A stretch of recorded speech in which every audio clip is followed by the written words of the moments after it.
Welcome back. MR Properties declared a 10% cash dividend, the equivalent of about 609 million dirhams, at the 15th annual general meeting held in Dubai on Tuesday. So before we take a look at the day's business news, let's first take a look at the stock indices across the GCC.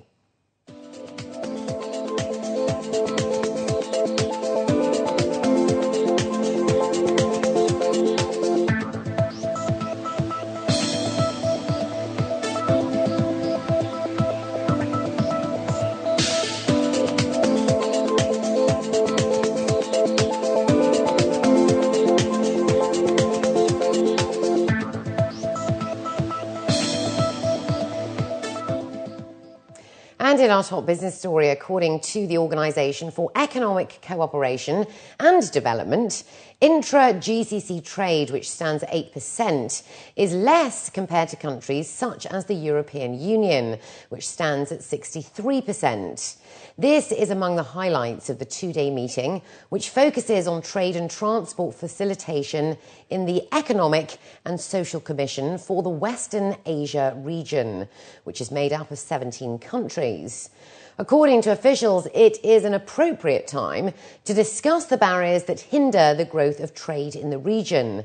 According to Raid Safidi, the Deputy for the Trade and Agriculture Directorate of the OECD, there is a structural transformation occurring within the global trading system.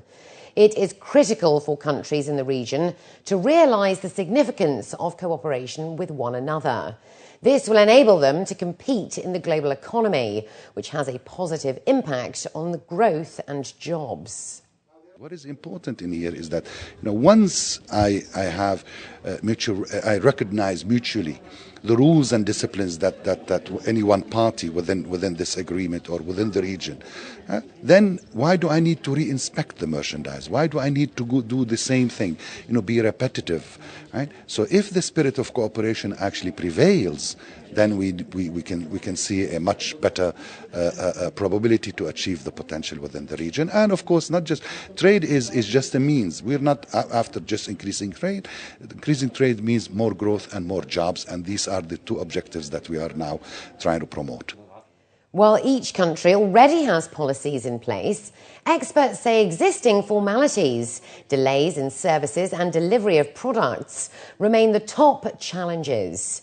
50 regional experts gathered to discuss how they can best promote cooperation, share best practices and positively impact one another. One of the challenges, most of the GCC countries, they're all producing and exporting. So, you cannot, like UAE cannot export oil to Saudi. So, one of the important challenges is in terms of, export diversification. And basically that's where Dubai is leading. Then the other one is, linking these countries together. And that's where the proposed GCC rail, so that, trade from UAE to Saudi, Qatar can move faster.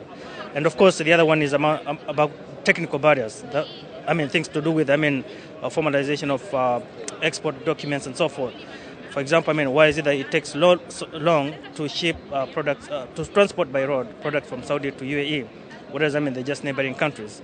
So those are some of the main issues that, we're focusing on this conference to sort of come up with some of the policies. How can they sort of enhance trade between these countries? Building confidence is a work in progress. There's a whole world of difference between actually, setting the rules of the game, negotiating them, and the next step is to implement them. And here there's a gap between, the spirit of cooperation that exists at the heads of state level and, what you find on the ground.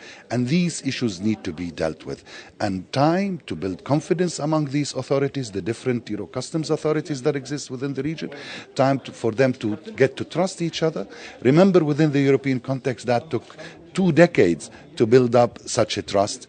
And now, for example, an issue, if a merchandise comes into one port, who collects actually the tariff revenues, right? And how these tariff revenues are going to be repatriated across, especially if the merchandise gets into point A in country B and are destined to country C, within the GCC. So building confidence is always a hard work and a work that requires time.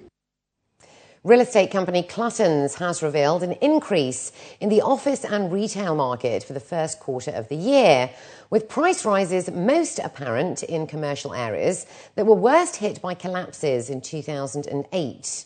The findings show that the first few months of the year have been characterised by increased consumer confidence and demand for office space that experts predict will encourage previously stalled developments to restart. Areas that suffered most from the property collapse of 2008 saw commercial rents previously fall by as much as 50%. Jumeirah Lake Towers and Business Bay in particular have seen a significant improvement in both inquiry levels, take-up of space, and rising rental levels, with rents rising by 10 to 15% in better quality and completed projects. Prime space and buildings such as Almas Tower in JLT have recently achieved rental levels of 150 dirhams per square foot per year. Rents in newer buildings on the Sheikh Zayed Road are now around 100 to 140 dirhams per square foot per year, with downtown and MR Square still attracting some of the highest levels of rent, between 140 dirhams and 180 per square foot annually. Additionally, the retail sector continues to show considerable activity across most locations, including both community retailing and malls. In February 2013, MR Properties confirmed that visitor numbers had risen 20% in 2012, with boosted retail sales of 24% year on year. The winners of the 7th Annual Dubai International Print Awards were announced at a gala dinner ceremony last night, giving recognition to the hard work and excellent achievements of the region's print and packaging industry. The evening started with a special award for the Personality of the Year, which went to Dr. Ahmed Al-Sheikh, the former chairman of Print and Publishing Group. This set the stage for the main awards, which saw 26 trophies handed out to winners in categories including offset and digital printing categories. Some of the gold winners this year included Print Pack for the Flyers category. Galadari Printing and Publishing won for the poster, newspaper and catalogue categories. International Printing Press won the Gold Award for the magazine category. Delta Printing won gold for the book award, while Zabil Printing Press won the award for the card category. Yeah, as you can see, we have a lot of participants in the print award, and the nominations were judged by professional judges coming from various sectors of the printing industry. And you will see that there will be some winners, and this is basically to enhance the capabilities of the printers in the region. It's the only body in the whole region that is awarding printing houses for their quality jobs. It covers the benchmark of the best printing products in the region. It's important, especially in this time of the year, because especially what we are facing in the economical crisis and stuff like that. So in general, this event, it's the only event that has been recognized on the international map of printing in the whole region.